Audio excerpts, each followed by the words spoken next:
Muy buenas tardes para todos, espero que se encuentren muy bien.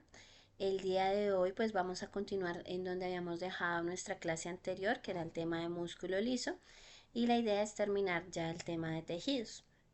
El músculo liso es otra clasificación del tejido muscular. Recordemos que el primero sería el músculo esquelético, que lo alcanzamos a trabajar la clase pasada, y ahora vamos a ver músculo liso. Entonces, las células del músculo liso pues son muy diferentes a las del músculo esquelético. En el músculo esquelético nosotros tenemos fibras que son muy largas. Bien, aquí nosotros vamos a tener células que son pequeñas, que tienen una forma fusiforme. ¿Qué quiere decir fusiforme? Que tienen una parte central como una especie de vientre, y cuando nos vamos yendo hacia los extremos se van viendo mucho más delgados. Eso quiere decir fusiforme. En este caso las células tienen un núcleo único, un núcleo central. Las células no van a presentar estriaciones como en el músculo esquelético, bien, y este tipo de músculo lo vamos a encontrar principalmente en las paredes de las vísceras y de los vasos sanguíneos. La contracción es netamente involuntaria, está regulada por el sistema nervioso autónomo.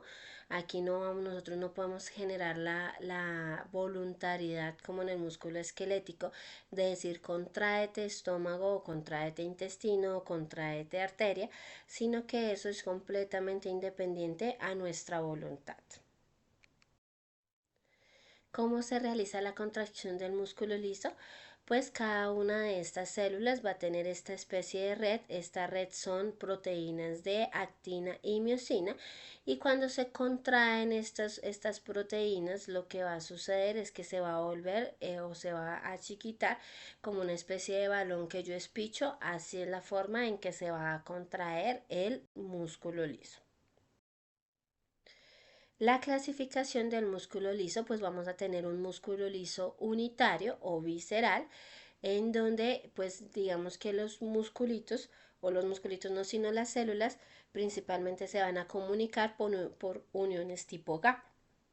Cuando se unen pues forman un solo músculo, por ejemplo en el útero, en el intestino y en la vejiga.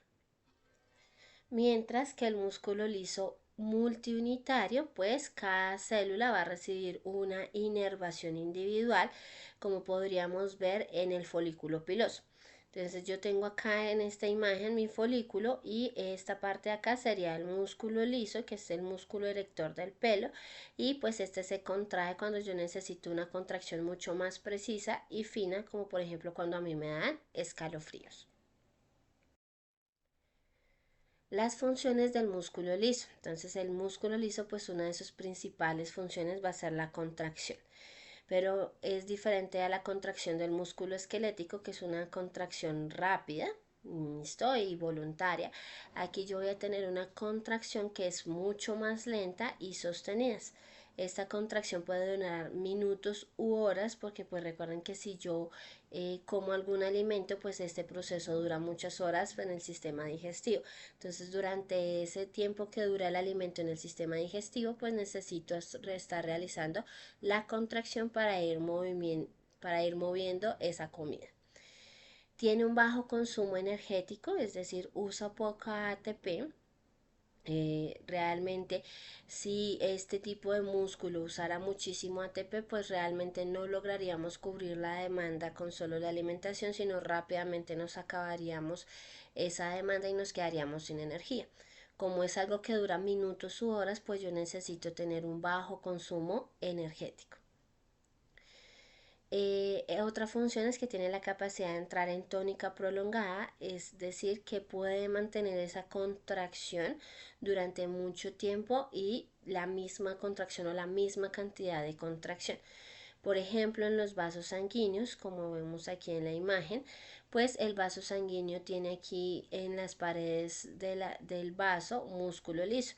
Entonces, cuando yo necesito mantener la presión arterial, pues yo voy a mantener constante esa contracción del músculo liso para mantener la presión arterial.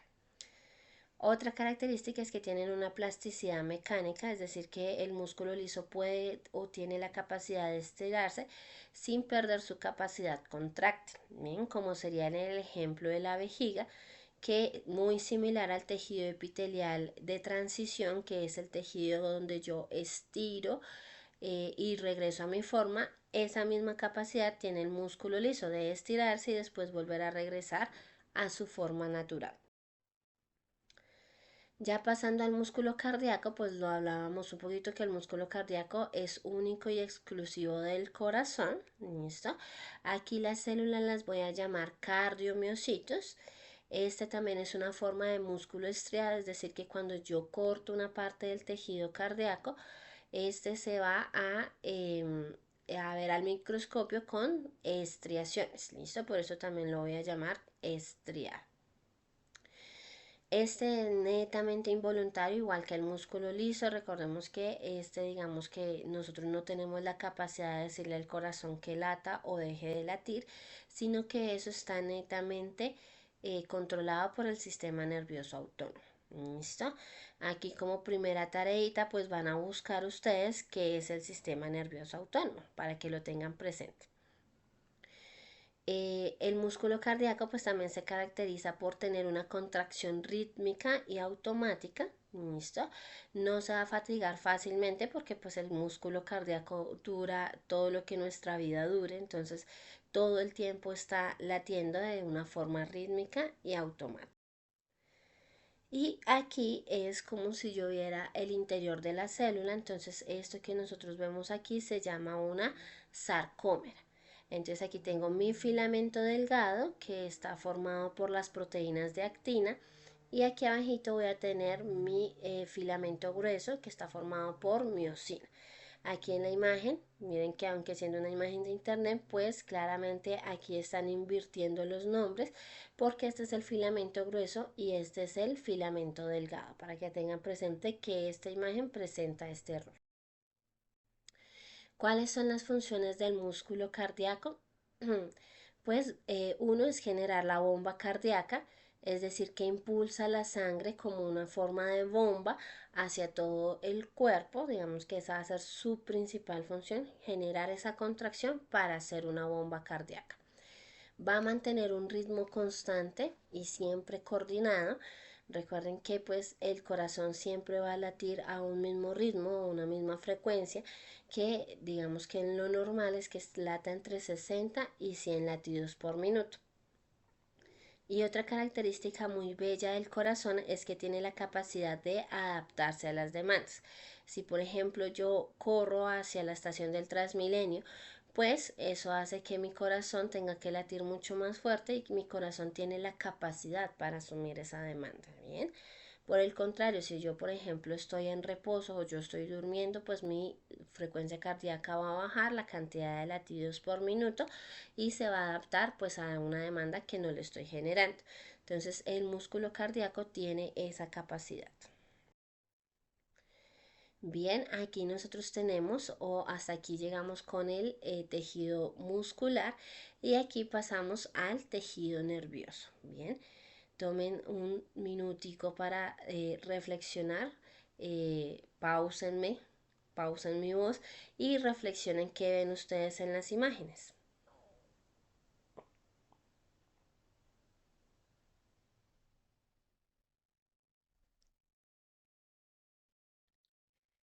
Listo, entonces obviamente el sistema nervioso está muy relacionado con lo que son las neuronas.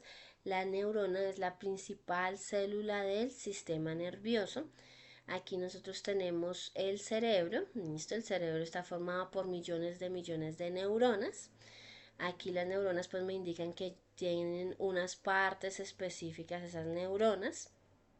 Bien, esta imagen de acá pues me representa que las neuronas se van a comunicar de forma química a través de neurotransmisores, pero estos punticos brillantes también me dice que esa información química después la voy a poder transmitir en forma eléctrica, que es básicamente cómo se va a comunicar el sistema nervioso.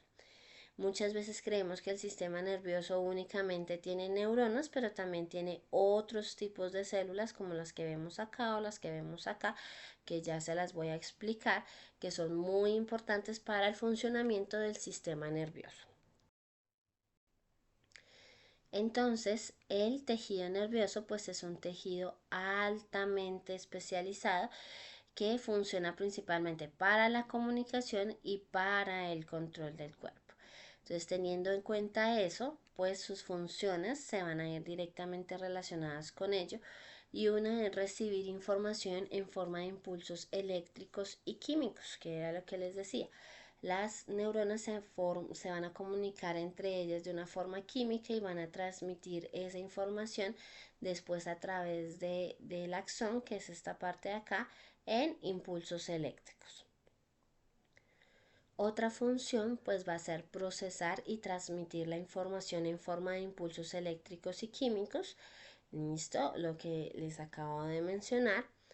Otra función va a ser conducir los impulsos nerviosos a través de la neurona y células gliales que van a proporcionar el soporte.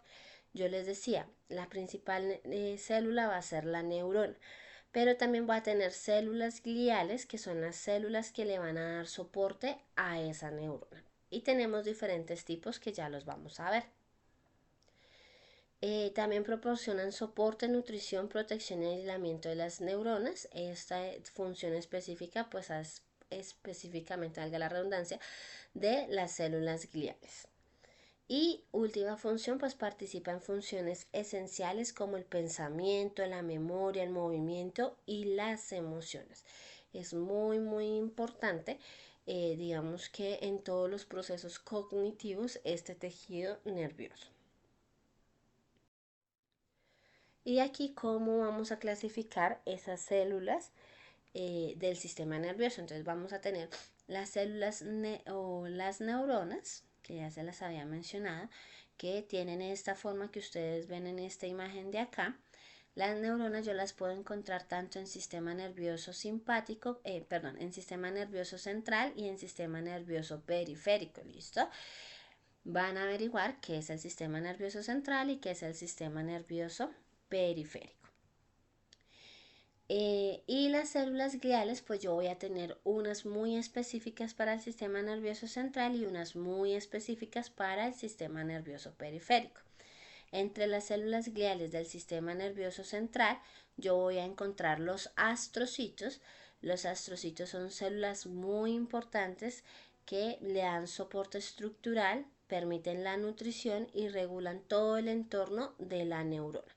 Entonces, estas dos células pues trabajan muy de la mano.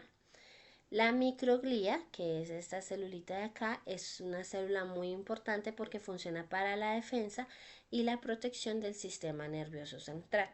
Hagan de cuenta que la microglía es como el macrófago del tejido conectivo, entonces es una célula que está a la defensa en caso de que algo se llegue a filtrar al sistema nervioso.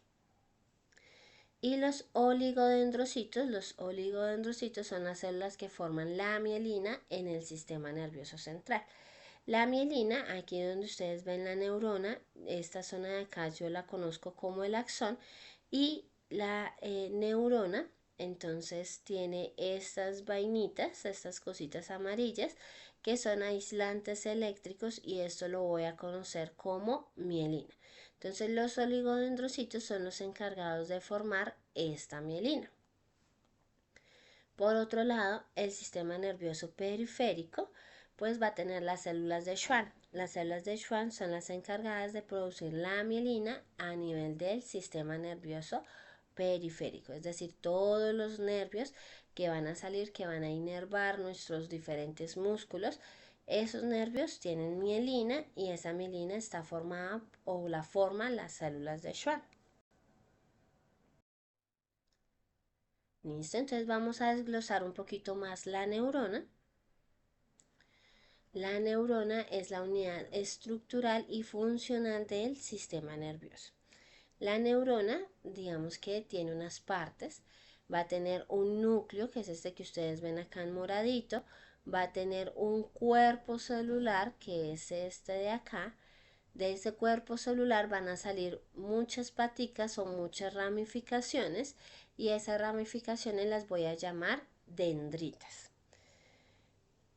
Una vez aquí el cuerpo celular pues se va como a achicar y va a formar una especie de cono y ese cono lo va a conocer como el cono axónico y una vez que termina aquí el cono axónico pues me va a dar paso al axón, que es este que yo veo en esta zona de acá. El axón, una vez termina el axón, vuelve y se generan muchas ramificaciones y estas ramificaciones las voy a conocer como botones terminales. ¿Listo?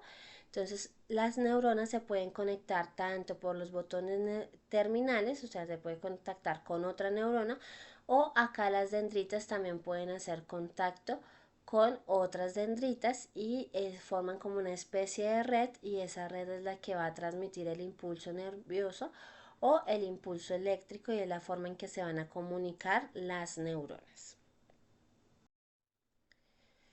El soma, que es la parte central o lo que vendría siendo lo mismo que el cuerpo celular, pues es esta zona de aquí que yo tengo encajadita en este recuadro rojo. El soma pues tiene como principales funciones el metabolismo celular y la síntesis de proteínas, porque este soma pues tiene igual todos los organelos que nosotros hemos visto o que vimos en la clase de célula. También el soma va a integrar todas las señales recibidas por parte de las dendritas, o sea, toda la información que llega aquí el soma la va a integrar y pues el soma es muy importante porque da el mantenimiento de la vida de la neurona. ¿Listo? Por otro lado, las dendritas, que son las que yo veo igual acá en este recuadro rojo, son prolongaciones o ramificaciones que van a salir del soma.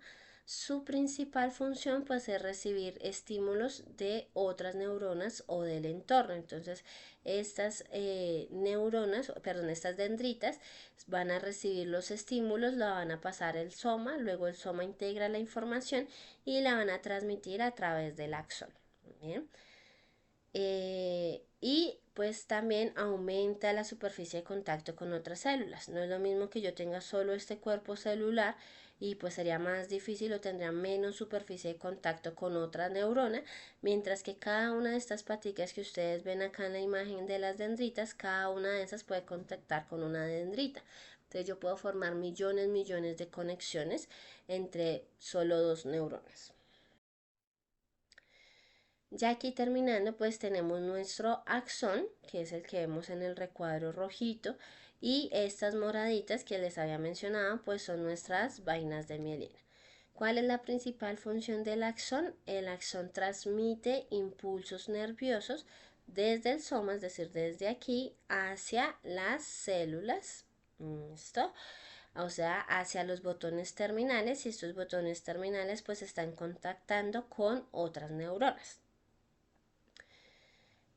Aquí que es importante, aquí entra a jugar lo que es la vaina de mielina, porque la vaina de mielina pues permite que la conducción nerviosa sea mucho más rápida. Entonces supongamos que este axón mide 30 centímetros o 30 milímetros mejor y el impulso viaja por 1 milímetro por segundo. Eso significaría que me gastaría 30 segundos en poder pasar el impulso si yo no tuviera la vaina de mielina. Pero como tengo todas las axones tienen vaina de mielina, pues este hace que aquí sea 1 milímetro y una vez me salto acá y otra vez me salto acá y me salto al siguiente punto sin vaina de mielina y salto al siguiente punto y eso me daría que en 5 saltos yo ya llegaría a la parte final del botón, que sería diferente a los 30 saltos que yo tendría que hacer si no tuviera vaina de mielina. Cuando ingresa ese calcio al interior, pues va a liberar estas vesículas, estos botones terminales están llenas de vesículas, las va a liberar y esas vesículas en su interior contienen neurotransmisores. Bien, entonces otra tareita que ustedes tienen es escribir qué son los neurotransmisores. ¿Listo? Entonces aquí les recuerdo la vaina de mielina en el sistema nervioso central está formada por oligodendrocitos y en el sistema nervioso periférico por las células de Schwann. ¿Cuál es su función? Es un aislante eléctrico, ¿listo? Esto me ayuda a incrementar la velocidad del impulso nervioso. Y aquí pues digamos que yo tengo o puedo clasificar las neuronas dependiendo de sus funciones. Entonces yo tengo neuronas sensitivas, ¿listo? Que van a transmitir información desde los receptores periféricos, como en este ejemplo que sería la piel. La piel tiene receptores sensoriales, esos receptores sensoriales van a viajar por un nervio. Miren que este nervio igual tiene sus vainas de mielina y van a llegar al sistema nervioso central, que en este caso pues lo que yo veo acá es un corte de médula espinal. Entonces, esa va a ser la neurona sensitiva. ¿Qué información transmite? Pues información sensitiva, como por ejemplo yo cómo percibo la temperatura, cómo percibo el dolor, cómo percibo el tacto, cómo percibo la presión. Todas esas es información sensitiva que va a viajar hacia el sistema nervioso central versus las neuronas motoras, que las neuronas motoras van en sentido contrario, es información que se va a transmitir del sistema nervioso central a través de un nervio hacia un músculo. Bien, entonces, ¿cómo va hacia un músculo? Bueno, también puede ir hacia un órgano. Estas neuronas también se conocen como neuronas motoras. Bien, entonces la información viaja, por ejemplo, yo pienso en que tengo que levantar mi dedo índice, entonces esa información viaja desde el cerebro hacia la médula espinal, de la médula espinal viaja hacia el nervio específicamente que inerva el dedo índice y el músculo se contrae y pues voy a ejecutar el movimiento de levantar el dedo índice. Por otro lado tenemos las interneuronas. Las interneuronas pues son células que me permiten compartir información entre las neuronas sensitivas y las neuronas motoras. Entonces aquí va a ser muy importante estas interneuronas, sobre todo en el caso de los reflejos. Tenemos unos reflejos miotáticos, por ejemplo, si yo estoy cocinando y por equivocación coloco mi mano sobre el fuego, pues esa es una información sensitiva que va a viajar a través de una neurona sensitiva, va hasta la médula espinal, hace conexión con una interneurona y la interneurona va a enviar una respuesta motora de que yo tengo que retirar mi mano para evitar pues quemarme. Entonces estas interneuronas pues funcionan mucho en lo que van a ser los reflejos. Ese es un ejemplo, tenemos muchos otros reflejos. También puedo clasificar las neuronas según su estructura. Entonces puedo tener neuronas multipolares, es decir, que tienen un axón y dos o más dendritas. Entonces yo tengo aquí un solo axón y muchísimas dendritas alrededor del cuerpo. Eso lo conocemos como una neurona multipolar. También tengo neuronas bipolares, que son neuronas que tienen un cuerpo y de cada extremo del cuerpo pues va a salir un axón. ¿Listo? Por un lado va a salir el axón y por el otro lado va a salir un árbol de dendritas. Tenemos las unipolares o pseudo-unipolares, que básicamente tengo mi cuerpo, de ese cuerpo se genera una prolongación y de esa prolongación el axón se va a dividir en dos axones. ¿Listo? Entonces esa es la clasificación según la estructura. Aquí para que lo tengan presente, pues las neuronas no se dividen, deben durar toda la vida. Listo, ya lo habíamos visto. Las neuronas son muy importantes. Listo, estas no se van a regenerar. Si se daña una neurona, pues no va a formar otras neuronas, sino que pues esas neuronas pueden hacer, las que quedan vivas pueden generar otras conexiones o donde definitivamente el daño es muy grande, pues esa zona se va a reemplazar por una cicatriz. Bien, entonces muy importante que lo tengan presente, que cuiden sus neuronas. Bien, y de aquí pues la sinapsis, el sinapsis es el proceso de comunicación entre las neuronas, que es un proceso básicamente electroquímico. Como ya les explicaba aquí en esta imagen, pues lo que yo veo es un botón terminal ese botón terminal, aquí va a llegar el impulso eléctrico que viene viajando y miren aquí en azulito tengo el canal. Este es un canal dependiente de voltaje.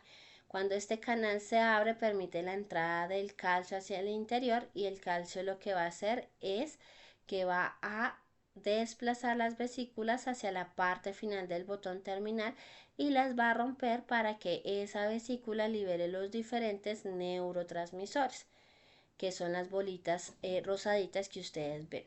Como principales neurotransmisores tenemos la acetilcolina o la noradrenalina. Y esos neurotransmisores pues van a conectar con receptores, ¿listo? Estos receptores, recuerden que los receptores vendrían siendo proteínas periféricas en la membrana plasmática. Estos receptores pues contactan con el neurotransmisor y lo que van a hacer es que van a abrir canales cuando ya contactan con ese receptor en la neurona postsináptica, o sea, la neurona a la que yo le quiero pasar el impulso eléctrico, y cuando abro estos canales pues genero un gradiente de iones que lo que hace es que va a despolarizar, es decir, va a cambiar el voltaje de la neurona y aquí voy a seguir transmitiendo mi impulso eléctrico. Esto es como funciona la sinapsis a nivel del sistema nervioso. Aquí tenemos la glía, pues tenemos nuestros astrocitos, tenemos nuestra microglía, tenemos los oligodendrocitos o las células de Schwann. Recordemos que son células que le van a dar soporte, protección, nutrición y mantenimiento al sistema, a la neurona, ¿listo? Son muy importantes. Básicamente una neurona no podría sobrevivir si no tuviéramos nuestras células gliales. Aquí para que tengan presente, las neuronas no se dividen, pero las células gliales sí. ¿Listo? Las células de la glía sí tienen la capacidad de hacer división celular. Entonces, por lo tanto, cuando nosotros nos hablan de tumores a nivel del cerebro, no nos van a hablar de tumores que vienen provenientes de las neuronas, sino de tumores que vienen provenientes de las células de la glía. Bien, entonces los astrocitos que ya les había mencionado están en el sistema nervioso central, tienen su función principal sostener, regular y, sostener y regular a las neuronas y también participan en la barrera hematoencefálica. Tareita, van a averiguar qué es la barrera hematoencefálica. Su forma, tienen una forma estrellada con numerosas prolongaciones. Los oligodendrocitos, que son células que están en el sistema nervioso central, pues forman la mielina a nivel del sistema nervioso central y esto permite aumentar la velocidad de conducción nerviosa. Bien, los oligodendrocitos pues tienen la capacidad de mielinizar varios axones a la vez. Las células de Schwann son las células del sistema nervioso periférico, forman la mielina, listo, de los axones periféricos y cada célula pues va a ir mielinizando un segmento del axón. La microglía, que son las células del sistema nervioso central, hacen el proceso de fagocitosis, por eso les decía que la microglía es como el macrófago del tejido conectivo, porque su función también es fagocitar restos celulares y patógenos, ¿listo? O sea, es decir, cosas anormales que se encuentran en el sistema nervioso y pues hacen la defensa inmune a nivel del sistema nervioso central. Las células ependimarias, que en esas sí no se las había mencionado, son células que van a revestir ventrículos cerebrales. Los ventrículos son una especie no, son unos espacios que se encuentran en el cerebro y en esos espacios pues normalmente yo tengo un líquido que se llama el líquido cefalorraquídeo. Las células ependimarias pues son las encargadas de producir y regular ese líquido cefalorraquídeo, ¿listo? La función de este líquido cefalorraquídeo es transportar sustancias entre el líquido y el tejido nervioso. Bien, entonces aquí pues ya terminaríamos todo lo que es el tema de tejidos para que ustedes lo repasen, lo estudien, listo. Las tareitas que ustedes me van a dejar, entonces, o que van a hacer de la que yo les mencioné durante esta presentación, las van a dejar escritas en un comentario, ya sea o en el Teams o si se lo subo por YouTube, lo van a subir a YouTube. ¿Listo?